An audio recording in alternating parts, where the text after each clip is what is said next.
without this information, we set up incorrectly.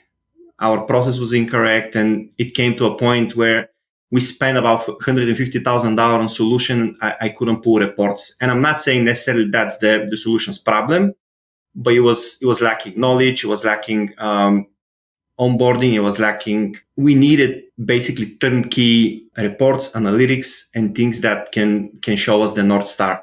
And I'm saying this because a lot of the people that we work with, they're small businesses now and they're growing.